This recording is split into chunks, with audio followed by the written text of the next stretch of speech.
to have a special guest speaker for us today. This program is part of our One Book, One College program. So every year we choose a text and build programming around it. This year it's disability visibility. So all of our programming has been really focused on things that impact the disability community and what they are doing out in the world and the needs that they have and how we can better represent them in our library and across our campus. And so we've been trying to bring in experts or hear from people from that community. So today, super happy to have Dr. Heather Hayes. She is the Assistant Professor of Special Education at Northwestern College in Orange City, Iowa. She's also my sister. And I'm thrilled to have her here as an expert in special education. She was a special education teacher for 7 years and now is teaching at Northwestern College and is an expert in UDL. So we're thrilled to have you, Heather. Thank you for being here, and I'll turn it over to you. All right. So first of all, since this is a presentation on universal design for learning, I have some options for you guys as you listen today. So part of UDL is having autonomy and choice. So today I have some graphic organizers. If you want to take notes, there's an option for you. There's some blank paper, some colored paper. This will allow you to, in a little bit, we'll do some responses. I'll have you respond to some things. So if you don't want to speak out loud, you can use a piece of paper, write it on there. There's fun pens. Sometimes UDL, just simple choice like color pens, pencils, things like that are helpful.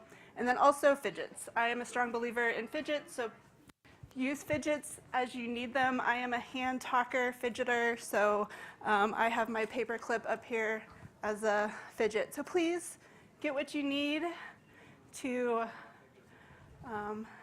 to engage in the presentation.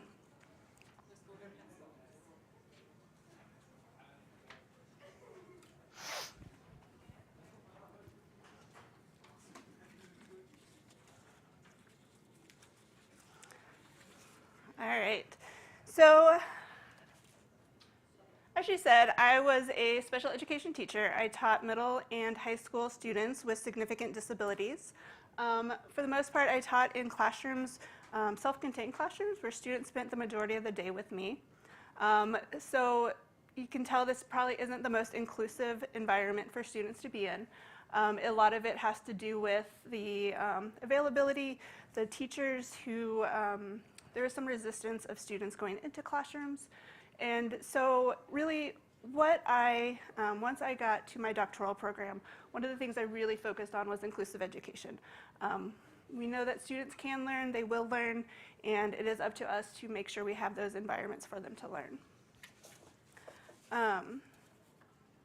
So again, students, when I entered the program, I really looked at how teachers can include students with disabilities across disabilities within the general education classroom. And so that's where kind of my UDL expertise comes from. While I have studied UDL quite a bit, I don't know everything about UDL. It's evolving, it's changing. Last year, new guidelines and checkpoints came out. But it all, again, it's all evolving nonstop. So I'll share a little bit about what I know, but hopefully there's resources out there that you can go and check out after.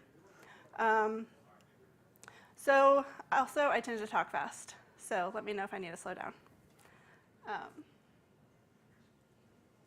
So I always like to give an agenda for classes when I teach. This is also good practice for UDL. It is a way to have your class mapped out for students. It lets them know where you're at, where you're going, how you're going to get there. So as we go through, we'll talk about presuming competence. We'll talk a little bit about inclusive education. We'll land on universal design for learning. And then if you have any questions, feel free to ask those either during the presentation or at the end. And the picture, so when I was creating this presentation, it was blizzard conditions in Iowa. So I selected a picture from Hawaii for some sunshine. So presuming competence. This is an essential idea in education. think back to a time in your life when you had somebody that invested in your life, invested in what you were doing. So it could be a friend, a family member, a mentor, coach, professor, yeah, somebody who just invested in your life. So that person probably encouraged you, gave you advice, guided you, pushed you to do better, to reach those dreams. So they believed in you. They wanted what was best for you. That person knew that you had gifts, that you had talents, and that they wanted to help you develop those gifts and talents. This is what it means to presume competence. So to presume competence means believing that all students can learn, will learn, and can reach those high expectations. It means that educators focus on each student's strengths, their interests, their preferences, and their abilities rather than their deficits. It means that educators refuse to let the problems our students face get in the way of their learning. So let's circle back to that person that you thought about. So if that person decided not to invest in you, if they were to say, oh, I don't think you can do that. I don't think that's a dream that will really come true. If you think about that, it goes back to that self-fulfilling prophecy, that what we say to our students, they will believe that. So thinking about that, there's this YouTube video called To Be a Mr. Jensen. And this teacher, there's a student, and he just really struggles in school. He is always tapping, always making noises, similar to students with ADHD, where he was getting in trouble all the time. And all of his teachers would send him to the principal's office, and he really, he was out of the classroom. When they're not in the classroom, they're not learning. So what this one teacher, Mr. Jensen, gave him some drumsticks, believed in him. And with that, set in those high expectations, he was able to stay in the classroom. He was able to learn. So similar to like the fidgets. If you offer simple things like fidgets, it allows students to engage more, to participate more. And again, it can be really simple. So with this, students will rise to our expectations, right? We know that if we set high expectations, then students, we put the supports in place for them, they will meet those expectations. When we approach students with disabilities from a deficit perspective, they also will meet the expectations that we have set for them. If it's low, then they will meet those low expectations. So with that, it comes to this concept of presuming competence, and then also taking it one step farther is the least dangerous assumption. So the least dangerous assumption means the criteria of least dangerous assumptions holds that in the absence of conclusive data, educational decisions ought to be based on assumptions which, if incorrect, will have the least dangerous effect on the likelihood that students will be able to function independently as adults. We should assume the poor performance is due to instructional inadequacy rather than students' deficits. So this was coined in the early 1980s by Anne Donnellan. She's a researcher in special education. And that last line is really important, that we should assume that poor performance is due to the instructional inadequacy rather than the deficit of the student. That it is the instruction that we give that we need to change. It's not the student. The student is not the problem. So I have these two pictures up here. They're not real students. But if we think about it, so the girl on the left, if we call her Jordan, say she is in 9th grade, she has an intellectual disability. She has struggles with communication. She communicates mostly her wants and needs, but that is it. She's been in a self-contained classroom her entire education. She's with other peers that have significant disabilities and behaviors. Her teachers don't believe she can learn, and therefore she was never taught to read. So what assumptions are we making about her? So how do we know she can't read? Has she been taught to read? Have we given her a communication system that allows her to communicate with us? Do we allow her to communicate with peers or just other adults? We assume she can't communicate, so therefore we assume she can't read. What happens in 20 years from now if we find out that she understands everything that we told her? and we didn't give her the opportunity to reach those, reach those goals, be able to learn to the best of her ability, to be able to have more meaningful interactions with people. So with that, we have the girl on the right. We'll call her Mara. She also is in 9th grade. She is a student with an intellectual disability. Same thing, struggles with communication, but teachers believe that she can learn. They look at her from a strength-based perspective. They include her in the general education classroom for the majority of her class, for her day. They teach her to read. They give her the access to all the same things that her peers get. In that case, that's the least dangerous assumption, because even if she doesn't understand everything that we say, we know that she'll pick up on things, she'll have interaction, she'll have access to that same general education content. She'll make friends. She'll have a larger support system. So when you think about least dangerous assumption, again, it's just thinking about what is best for students as a whole. So I give these two examples just so that we look at students from a strength perspective. And I think that's one thing that I always go back to, is looking at our students from a strength perspective. They do struggle, but if we look at their deficits, we're never going to then include or put into place the things that they need. So next I'm going to talk a little bit about inclusion. Inclusive education goes along with presuming competence.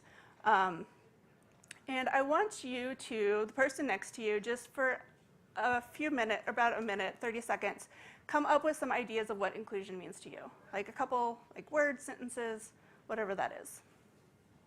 That I'm going to have you share out.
All right, let's come back and let's share out. What were some of the things, some of the words that you came up with inclusion?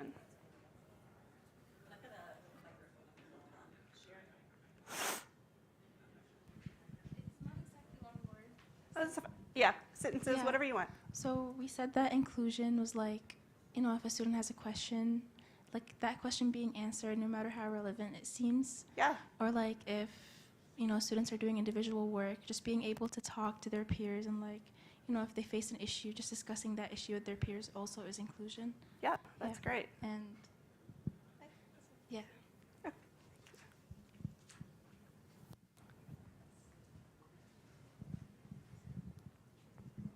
We talked a little bit about looking at different learning styles, teaching different learning styles, and then also finding opportunities to increase equity in the classroom, even with different standards or different types of work.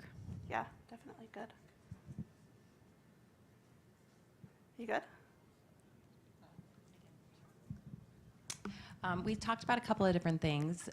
One, my partner mentioned the importance of the sense of belonging, so that everyone is feeling like they have a place, they have a seat, they have a space, they have a voice. And then also, if we think about the opposite of inclusion, we want to make sure we're not doing that. Yeah. So we're not taking away from students, we're adding in additional supports so that everyone can have those opportunities. Yeah, good. So that sense of belonging is really important. There is a lot of information on inclusion, and inclusion is great, but inclusion is not a place. It is that sense of belonging. So they are part of whatever is going on. All students are a part of that. So these were some of the things that my students, my undergraduate students said when I asked them this. Opportunities to learn. So Inclusion means that all students are having that same opportunity, that they are included in the general education classroom, that they are with their peers, that they're given the same materials, access to those same materials, that everyone is together. Accommodations and modifications. And I'll kind of talk about this one in a minute. Really, universal design for learning allows all supports to be in place so that accommodations and modifications are really the last thing that we think about. We think about putting those supports up front for all students, and then if a student with a disability might need an accommodation that's not given, we add those in.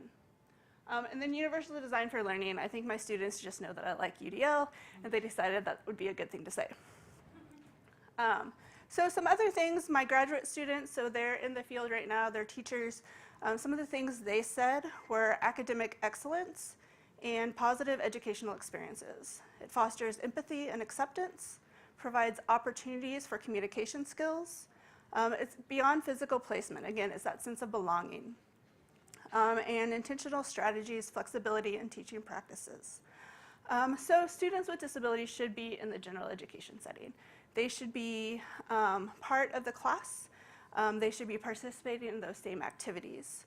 For students with extensive support needs, the students that I used to work with, research has shown that when they are included in the general education classroom for the majority of their day, their access to literacy increases, their social networks increase, their academic outcomes also increase, which also leads to better post-school outcomes. So how do we meet the needs of all of these students, right? Their classrooms are very diverse. We have students who are gifted. We have students who are English language learners, students with disabilities, everything in between. And there's so many needs, right? And it seems kind of daunting as a teacher, as a professor even. How do we make sure that all students are engaged, active in the classroom? So that's really where UDL comes in play. All right, so this CAS.org is an organization that really created UDL. And I was looking at their website the other day, and this great quote was on there: "When a flower doesn't bloom, you fix the environment in which it grows, not the flower." It really makes a lot of sense, right? When we put it into education, we're not trying to fix a child. We're trying to put them in an environment where they can grow and where they can learn.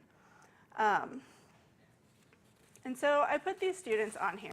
Again, fictitious students, but looking at them from a strength-based perspective. You see, Sandra is smart, works hard, and funny. Jonah, good problem solver, creative and observant. Felix loves to read, good at sports, and kind. Sarah is curious, energetic, empathetic, and social. So these are strength-based perspective. We're looking at these students by things that they like, qualities that will help them in their classrooms. So we'll come back to these students towards the end. So now let's dive into UDL. What is UDL? It is a way of thinking, planning, delivering instruction. It addresses the vast learning needs of all of our students. It removes learning barriers through intentional lesson planning, and it provides those high expectations. So I'll come back to these in a minute and unpack them. But first I want to tell you about a great analogy for UDL. There is a fantastic researcher in the area of special education. Her name is Shelley Moore. She does a lot of great work with UDL, with inclusion. And so she, in a YouTube video, she talks about UDL and uses the analogy of bowling. So when you think about traditional education, we think about students being the pens, the lesson being the ball, right? Teachers usually would be throwing the ball down the middle, and so you're aiming towards the kids that are in that middle section. So when you bowl, you enter in at a curve. Professional bowlers, they enter in at a curve, and they hit more pins with that. So it's like when we bowl, and I just butchered her analogy because it was really great. So go watch her YouTube. But you get the picture, right? That when we use UDL, we're coming in on a curve. We're making accommodations for all students. We're putting those supports in place. So yes, go watch her YouTube video. She is fantastic. So going back to these points. So way of thinking and planning and delivering instruction. When we shift our mindset, we are reaching the students who need the most challenge and the students who need the most have the most needs. We're putting options in place. We're looking at what is good for one student is good for all students. We are addressing the variability. There's so much variability in our classrooms, whether it's college, whether it's K-12. Students come from all different places. They have all different backgrounds, background knowledge. So we're planning for that variability. UDL removes the barriers. So we really look at what barriers are in our lessons and in our instruction and go from there. And again, it sets those high expectations. When we are planning for the broad range, all the way from the most gifted to the one with the most needs, we are setting high expectations. We have supports in place. So if a student is starting to excel in something, they can keep using those supports that we have, or those things that we have in place for those who might be gifted, right? Because we are already planned for that. We don't have to then go in and try to add something to our lessons or add something to our instruction just to meet their needs. It's already being met. So universal design for learning. So I'm going to ask some questions, and this is where some of the paper I was going to hand out. I want everybody to participate, so I want everybody to say something. But with that, with UDL, offers options for people to show your learning, show your understanding, answer your questions in the way that works best for you. So I have paper and pens, so you can write your answers down and I'll read them, or you can shout them out. It's up to you. But the first question is, what helps you stay engaged in learning? So think for about 30 seconds. What helps you stay engaged in learning?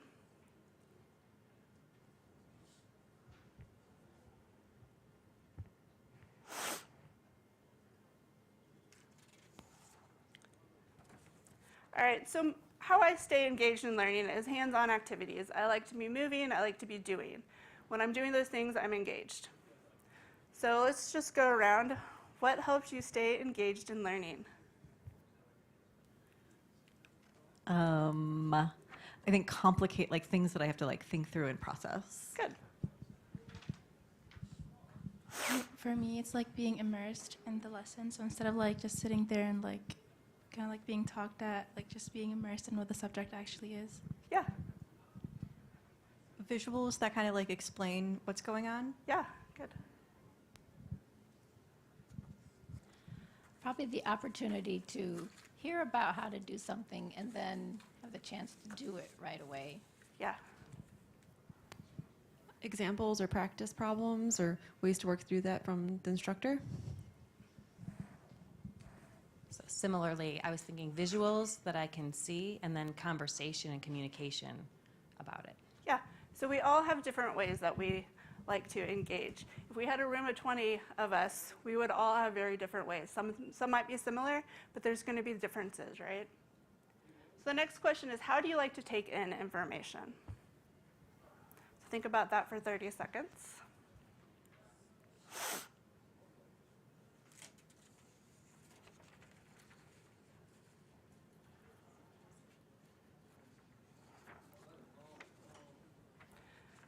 So I like to read information. I absolutely hate lectures, as I'm sitting here talking to you all. So I need breaks in lectures. I don't have the attention span to sit through, and so I try not to make my students sit through more than 10 minutes at a time. I like videos, I like discussions, I like activities. When I'm doing these different things, I'm also engaged, but I'm also being able to take that information in better.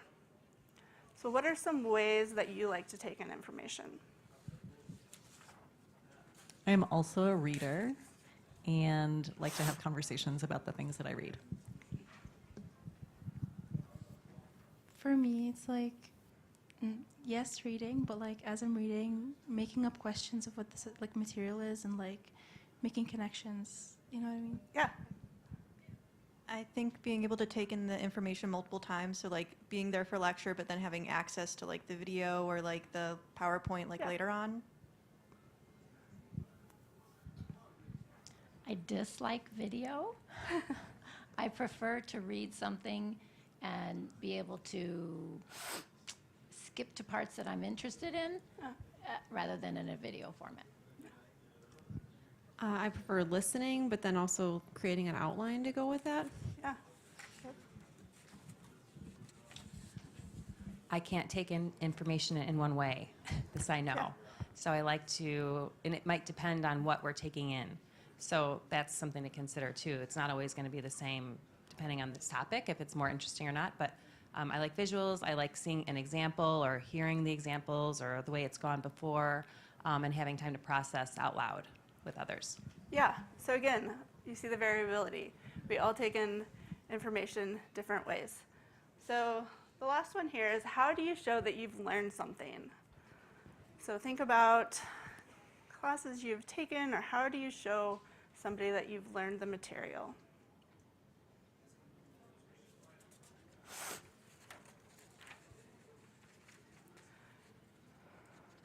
So now I like to write. I like to write papers. I like to write papers in collaboration with colleagues. However, when I was in college, I like to do projects, and I like to do them alone. So you can see how mine changed over time. However, I do still write papers, and I write them alone at times. But I really do like to write with other people. So what are some ways that you like to show how you learned something? Like I said, I love discussions, and I love sitting with colleagues and talking through something and building a thing together, whether that's a paper or a presentation or a course. That collaboration is really key for me. Being able to explain that thing to someone else and like explain it clearly so that they understand it.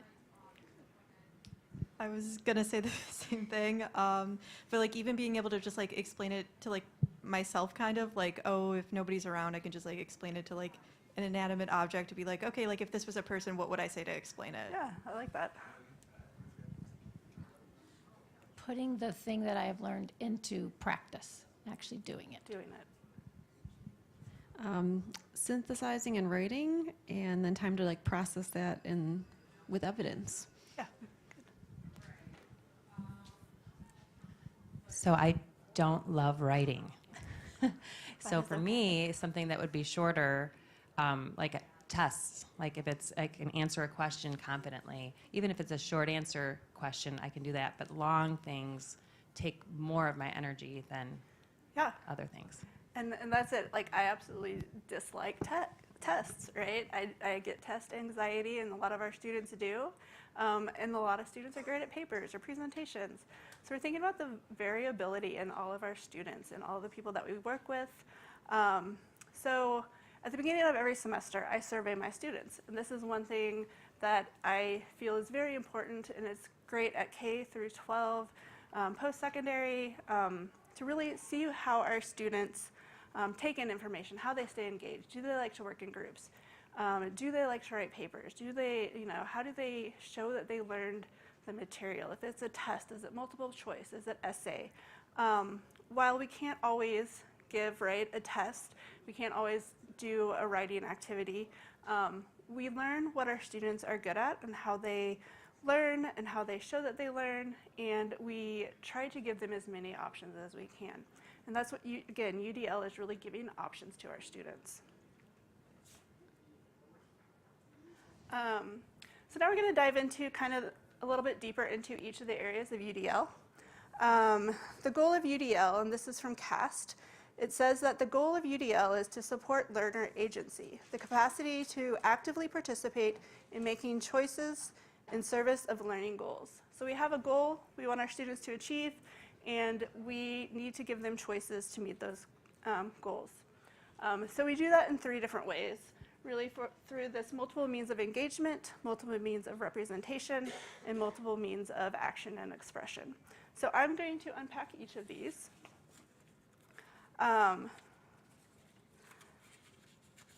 So when we think about multiple means of engagement, again, it's what helps you stay engaged in your learning. So there are a lot of barriers when it comes to engagement. Some of these might be a student who gets frustrated because the content is too hard or they don't understand what's going on. A student who is bored because it's too easy, right? They tune out because they already know all the information and they just rather be doing something else. They might not be interested in the topic. We aren't all interested in algebra. I was never interested in math. So again, it might be something like that. They might not feel represented in the material. So we might be using materials that don't reach who they are. And so again, they tune out because it's not interesting. It doesn't represent them. They might not feel safe to participate. So today I said you could participate by holding up a piece of paper. So it gives an easy way for a student to participate in a non-threatening way. And they might not know the goal of the lesson. So when I gave the agenda today, that's usually when I tell the students what we're kind of talking about, right? You knew we're talking about presuming competence. You knew we were going to talk about inclusive education, and now UDL. So having students that roadmap of what's going to happen is really good practice. So here are some questions to ask when you're thinking about engagement. What motivates our students to learn? Some students are really motivated by novelty. Some students are really motivated by routine. So how do we capture all of that within one lesson, right? Because we want to have that routine for our students, but then we also want to have novelty or some movement or changes things up so it doesn't get boring. So kind of what I do in my class as a professor is that I always have the agenda, like I said, the routine. The agenda is going to help us know what's coming, but then the next slide is always going to be what day it is. So there are national holidays for everything. Today is National Frozen Food Day, in case you were wondering. And they know this is going to happen. They know that they're going to see this, and it's going to be a 2-minute activity. We go around the room, everybody answers. My favorite frozen food, by the way, is ice cream. And so they know that's going to happen. So that's a routine, but it's also a novelty because one is not to do with anything academic, and questions going to change every day. And sometimes I bring in things like ice cream sandwiches on National Ice Cream Day. So they also know that they can go to Blackboard, our information management system, and they know that they can get my PowerPoint. My PowerPoint's always there before class. It takes me 2 seconds to put it there, and they have access to it. A lot of them pull it up during class, and they look through it as I'm teaching. They know that there are in-class activities, and they can look at Blackboard as well to see what those are before class. So they know exactly what they'll be doing in class. Those activities change, but they know that they can go in there and see. They know where the readings are. They know what they really have that routine, but there's novelty within that routine. Once they get to class, we might have group discussions. We might have small group discussions. I try to mix it up. So that's where things are that change, that meets the needs of all of our students. And then at the very end of the day, or class period, I always show a joy. So I always show a picture of something that brings me joy. My students know this. They wait for it. They won't leave until I show it to them. If I don't show it to them, they ask me for it. So it's a good way to end the class, kind of the same way I started it, with that fun, this is what today is, and then this is what the joy is. So again, that routine. Another thing, how do we recruit interest and how do we keep them interested? Not every student's going to love every topic we talk about, but it's our job to draw them into that learning process. And how can we put supports in place to keep them engaged? So like today, I gave you a graphic organizer. You can write on that if taking notes helps you. There's a place to doodle on it if you doodle, and that helps you stay engaged.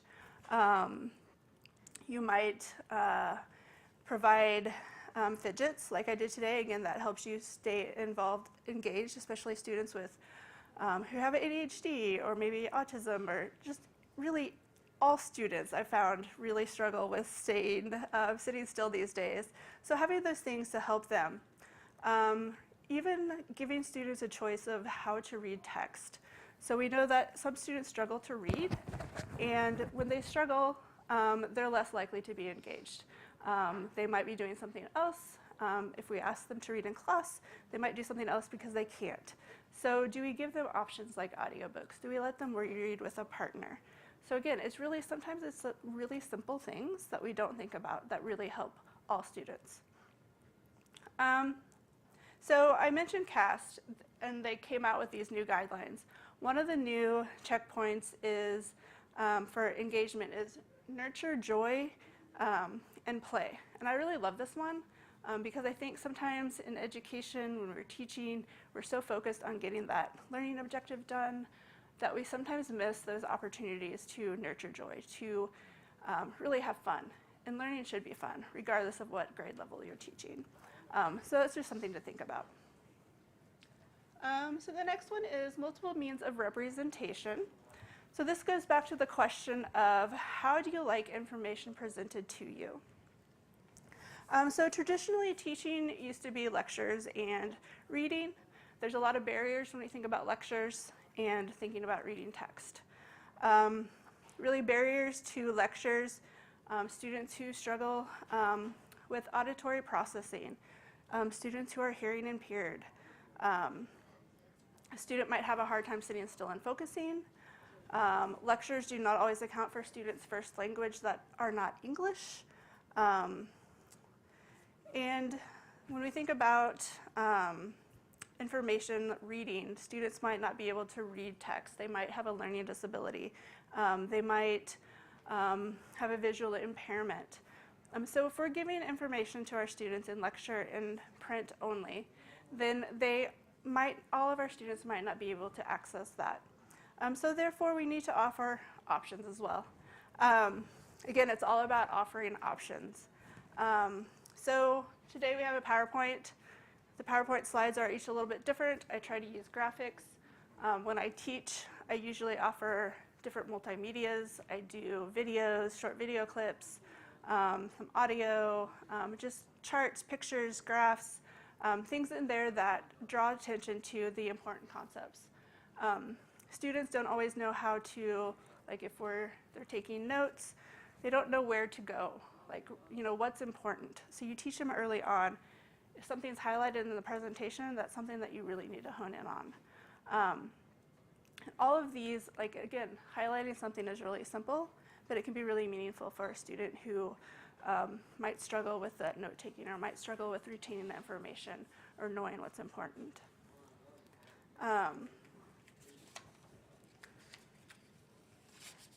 So yeah, and then also the guided notes. It took me a minute to make that graphic organizer. And we think about even college students. Sometimes they need help too, right? We all have days where we're tired, we've worked hard, and maybe having just a simple graphic organizer is gonna help us stay focused. So there's a lot of things that I do in my courses that I offer just a graphic organizer that helps them guide their notes. That way I know they're actually taking notes because they're more likely to take notes if I give them something to use to take them. And then the third one, multiple means of action and expression. So this goes back to how you show that you learned something. So some of the barriers to the different means of showing that you've learned something, a lot of times we give tests. Tests require you to recall certain information, very specific. It requires you to maybe follow directions. If you can't read, you're going to struggle to follow those directions. So that's a barrier. Something that's written, if you have poor handwriting or you have poor computer skills, you might not be able to put your thoughts down on paper. You might have great thoughts and have a lot to say, but you don't have a means to say them. So these are things, and also anxiety. Test anxiety is a huge problem across grade levels. So if you have test anxiety, you know all the content, you go in there and you bomb the test, then we really haven't, I have no idea what you know, and we haven't given you that opportunity to really shine. So some questions to ask when looking at UDL and action and expression is, what is your objective? What is it that you're trying to find out? What are they supposed to be learning? I could give you all a quiz at the end of this. But again, I don't know if that's really what you learned. If I gave you what are the 3 components of UDL, that just is factual knowledge. It's not really diving deep into it. So one thing you could do is give a rubric, giving a choice board of different ways to meet the criteria of the assignment. And I'm going to show you an example here. So this is an assignment that I do with my behavior management class. They have to research the different models of behavior management. It's a group activity, and all my assignments, I put the purpose on there. I put it on the sheet that I hand them. I put it in Blackboard for them to see so they can go back. The more they have a purpose for what they're doing, the more likely they're going to do it and find it valuable.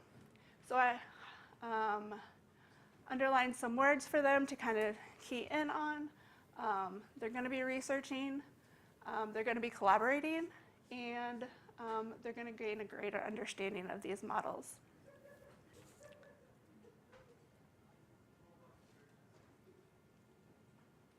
So here's the actual assignment. I just give the list of things that they need to do to create their presentation. So they're going to present something, but in a minute you're going to see that they're going to have a lot of options on how they do that. So here's where that UDL comes in action. So they have an option to create a video, create a skit, a podcast, a presentation. They can do a combination of them. Any other idea, they can run it by me, and typically I approve it. I want them to be as creative. I want them to play to their strengths. They do this in a group, but I wouldn't have to do it in a group. I could let somebody do it individually if they really wanted to. But a key point is collaborate, so I'd want them to at least work with one other person. And yeah, it just gives them options. At younger ages, you use like maybe a visual board, show them the 3 options, explain them in its simplest form. And students do need choice though. I found if I say, you can do whatever you want to, they will revert back to the, I'm just going to do the regular presentation, or I'm going to write the paper. So even at college, you have to give them choices, or they will, I've learned, go back to what they feel like they're supposed to do, because that's what they've always done. So to keep them engaged once they do the presentations, I give them this graphic organizer. It lists all the different models of behavior management on it that we go over. It has a place for description, key points, strengths, and weaknesses. Those are the important parts that I want them to get out of the lesson. I really want them that application piece. So part of the engagement is they will, in the presentations, they're supposed to include a place where they have like an interactive activity. So again, it's keeping them engaged. It's keeping them doing something that's related to the content, but it is kind of changing it up so they're not always just sitting and listening.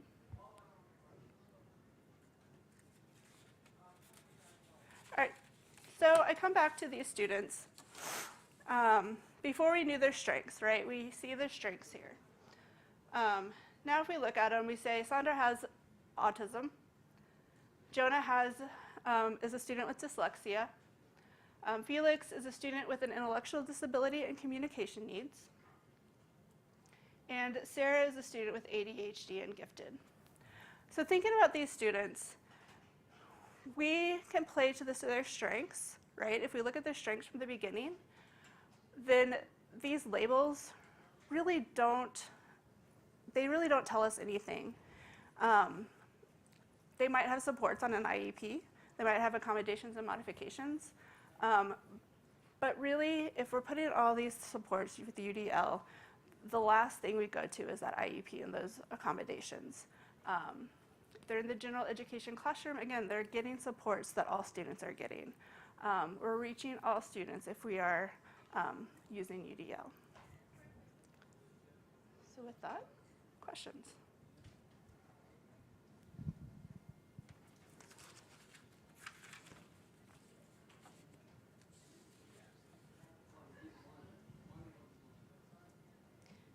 I have a question. Okay. Sorry. So, since I know that you work with, you teach teachers, how do you make a compelling case for, or even with like your colleagues, like, you know, you're used to doing things a certain way, you have certain expectations. So, if this like seems like a lot of work to people, like who are teaching, like how do you make the case to implement it? So I go back to those 3 questions that I asked, right? If you kind of have a conversation with people, like, and having it in collaboration with several people, you'll start to see the variability. And then talking about it in terms of, so our students are like this as well. And how do we make even small changes? Like, you don't have to implement UDL, like all in one, like at one time. It's a process, and there's lots of components of UDL. So I just gave you like really the brief version of what is UDL, and there's so much more. But just having them implement maybe one small thing at a time, and then they'll start to see that it really is doable. It does become easier. It is some upfront work, and that is, I mean, that's the one downside that teachers see, is that there is upfront work.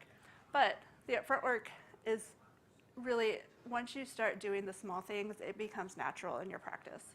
And so you're, like, I do these graphic organizers, I have fidgets, I do my presentations online, all these different things, I just automatically do them now. And so it just becomes kind of automatic.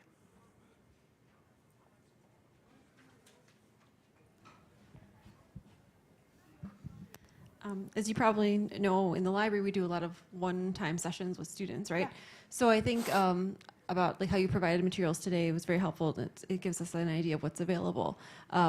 But thinking about, you know, those sessions, how do you build that relationship to make students comfortable in that short time period to say, you know, I'm going to look for that accommodation right now. How do you offer that to students to make them feel comfortable to maybe join in on that accommodation? Any ideas on how to do that without being the regular classroom instructor? Yeah, no, and I mean, I think one thing, like I made my own example, right? And so using the accommodation myself, doing that from the very beginning, like whatever you can do to start that uses an accommodation, showing it, being that example, walking them through what is available and how they can use it. And it just becomes a common practice. And then also starting with something that's low key can help get them comfortable in the room with the different people, with you as the instructor, to get them, maybe feel more comfortable with using those accommodations. First of all, I love UDL and I love everything you said, and so thank you for that. And I came a few minutes late, so I apologize if this was discussed, but something that comes up in my conversations with my colleagues is about when you design a course and you start working on these things, and one of the things I've said similarly is just start somewhere, start with something, and then continue it, and keep adding on as you can. Or once you go in and revise a document, take all these things into consideration and include accessibility of the document as well. So I'm wondering how you would approach, just for another perspective, a colleague who's building their course and looking for ways to add in supports, and kind of addressing the topic of it's always growing still. It's not really done, right? It doesn't just stop. Because I feel like when the question was asked about how do we kind of get buy-in, how do we get folks to join in on this, that can be looked at as an advantage and also a struggle maybe for some, feeling like I'm always having to add in new. And so I just didn't know if you could speak to that a little, or that's clear. So let me see if I understand your question. So how we get them to continually make changes? Yeah, and just what are the ways that you also express that the whole philosophy of it is kind of ongoing, and you can build it in, and you'll still potentially need to add in or provide an accommodation. It doesn't necessarily always account for that, but it's really great. I guess that's it. It's just really great start because it works for everybody. Yeah, I don't know if I have a great answer, but I think it's knowing who you're I mean, I think it's part of it knowing who you're talking to and knowing what will draw them in to be able to make it happen. So yeah, it's kind of that hook of this, this will help you now, and then this is what I do, and kind of sharing like how you make those changes over time too, I think, because people want to know that example, right? What is the barrier? Why is it a barrier? And how can we help it? And then what do we need to do to make changes? So if they hear an example, like I think some of you said, those examples, being able to then hear it, and then you telling them how you then maybe addressed it at a later time. I think that's probably the best. It's hard. I know, right? I wish I had a great answer for you. With your students, your college students, do they have like revelations about their own learning as you're going through this? Like even just some of the idea that there's not one way, and I've taken many education classes, but just to be reminded there's not one way to do things, and we're good at different things, and that it's okay to be good at something and not good at other things. Do you get these kind of moments in class that are just like the sky is opening for students? I don't know if I get the sky is opening for them, but they do start to really see that there are options. They're afraid to take options sometimes, as I said, if I don't give them like specific, like you can do this, this, or this. Students that have me several times know how much I love UDL, and so by their third class with me, they are like, you know, all for whatever it is that we're doing. I just did an assignment. Some of them had me in the fall, and so they really got into it. So I was very happy I didn't have to grade 15 papers. And they start to see, like, I guess they do start to see that, oh, I can, you know, I'm really good at talking. I can just present this, make a video, and I don't have to write a paper. And it meets all the criteria because they're following the rubric. So I guess they do after probably a couple classes. If I can just add on that, I feel like what it does is it really creates an opportunity for students to be exposed to new ideas. You know, when we talk about exposure and diversity of thinking and everything, it allows students to explore new ways maybe that they wouldn't have otherwise, and discover some other, you know, strengths that they have that only, I would think, can support. They wouldn't hurt. They would only provide, you know, an increased opportunity for learning. Yeah. Yeah, so thank you. And I love sharing UDL with my students and like putting it into practice, because they'll be like, oh, hey, this is UDL. And because they're going to be teachers, and I want them to use UDL. And I get to teach all general education, anybody going into teaching. So those general education teachers, I get to teach them about UDL. So yeah, I constantly am modeling that for my students so that they see how to do it and do it fluidly. And then once they get into teaching, hopefully they will take that with them. Do you have any recommendations for students to advocate for UDL in their classrooms, or for just like just thinking about like the students we have here, like if they are kind of in a bunch of classes and that's just not happening, is there a way to, for a student to bring that into conversation either with the faculty or just like find ways to like help out themselves and their other classmates? So I think there is a great video. The one about bowling is really great, and it's entertaining, and it really breaks down UDL and inclusive education. I would say, you know, offering maybe some resources to teachers, maybe showing that video, maybe as a student, like being able to, the cast.org website has different graphics that you can use, that you can print, that talk about UDL, maybe sharing those with professors. Like this is universal design for learning. This is something that works well for all students. How can we maybe use this in the classroom? Hopefully it's professors being willing to at least listen. There's a lot of resources out there. I'd go to cast.org. It has, everything about UDL.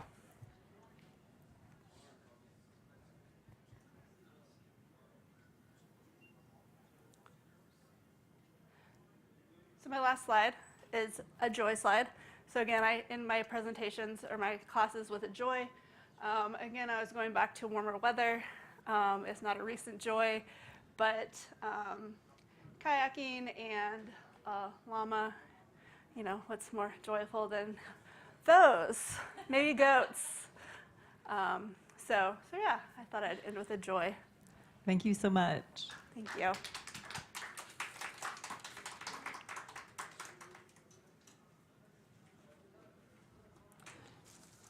And for coming to the presentation today, you all get a comm strip.